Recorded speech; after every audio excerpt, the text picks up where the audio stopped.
How old are you?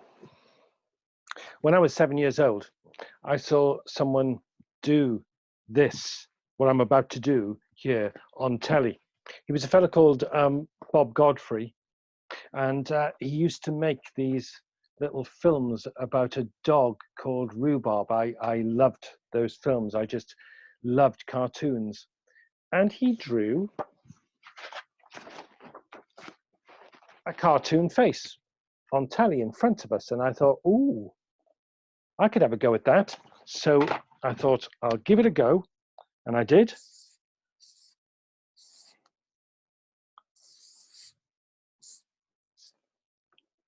And if I'm being honest, I wasn't really happy back then with what I ended up with, but I practiced.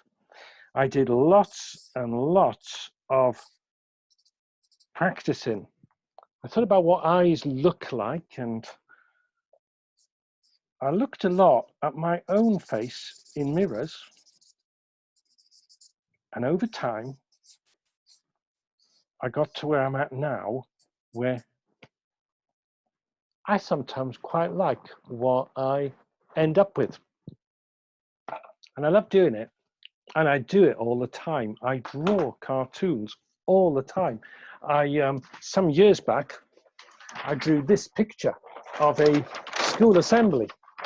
I made up the faces.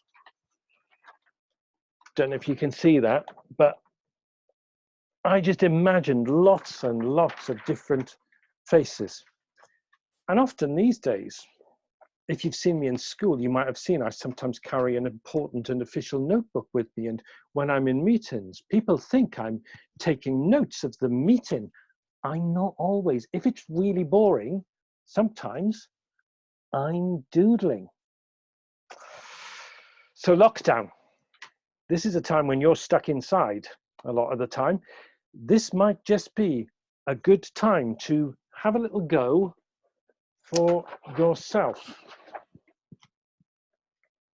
Look, all you need to do, friends, is just have a little try at a couple of dots for the start of the eyes.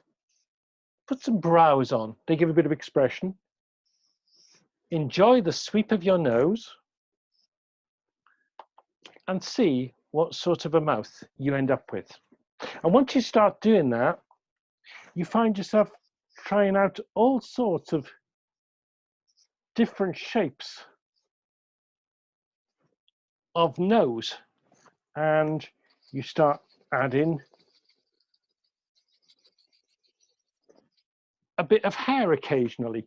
And some of your faces, they are going to end up looking very happy, and some of them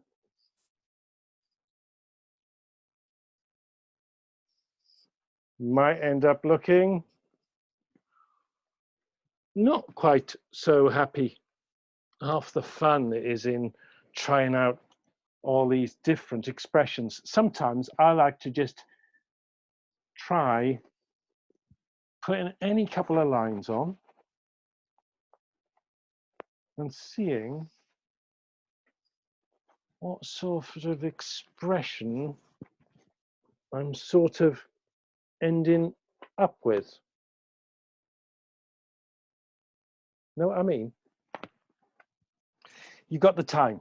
You've got hours when you can practice this. Oh, and by the way, you don't need a posh pen. You don't need a pad of paper. You can use envelopes. You can use leaflets. You can just use the backs of scrappy bits of paper to do it. But here's a couple of tips. You are going to give this a try. First one is this. Use the mirror. Look in the mirror. Put an expression in the mirror and look at what it looks like. Look at the lines of your face. So let's imagine you saw something really scary. So you think to yourself, what happens to my eyes when I see something scary? And what happens to my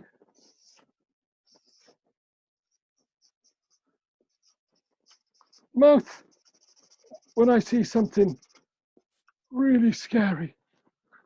oh my goodness, I've had a fright there. And I'm even going to put some beads of sweat coming off. You learn these little tricks of the cartoonist's trade. One thing I would say as well, the other little tip is this: it is far better to do 100 rather than to spend too long over one. Just keep trying different ones. I mean, how many have I done in this little time that we've had together already? Just draw all the time, hours after hours.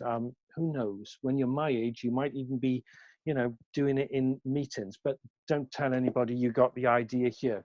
Oh, and look at some of the best examples out there. When I was your age, I used to love comic books. I used to love Asterix books. And these days, I still do. I love a fellow called Chris Riddell. He's done some of the books that you'll have in school, but he comes up with these strange and fantastic faces. When I was younger, I loved the Argentinian cartoonist, Guillermo Mordillo. He just has these fantastic expressions on his characters' faces. And another one I really liked was one called Ronald Searle. I used to do a lot about schools. Just look there. Look at that expression on that face there. I bet he tried that in the mirror.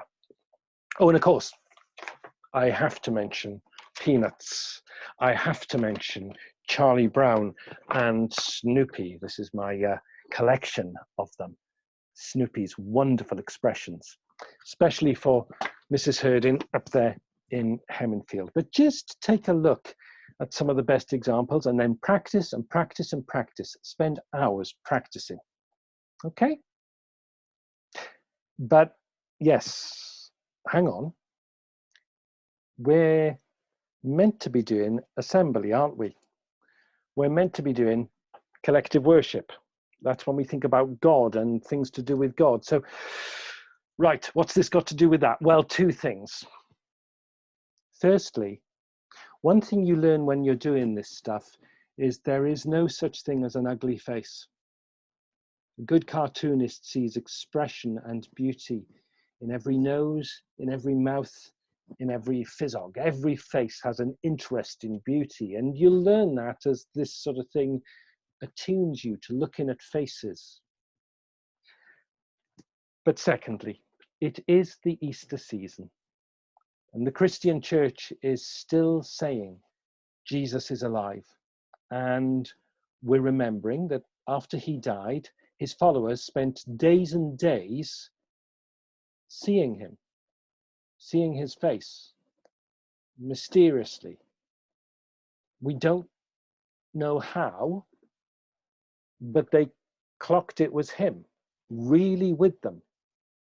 I mean, we don't know what he actually looked like, but they did.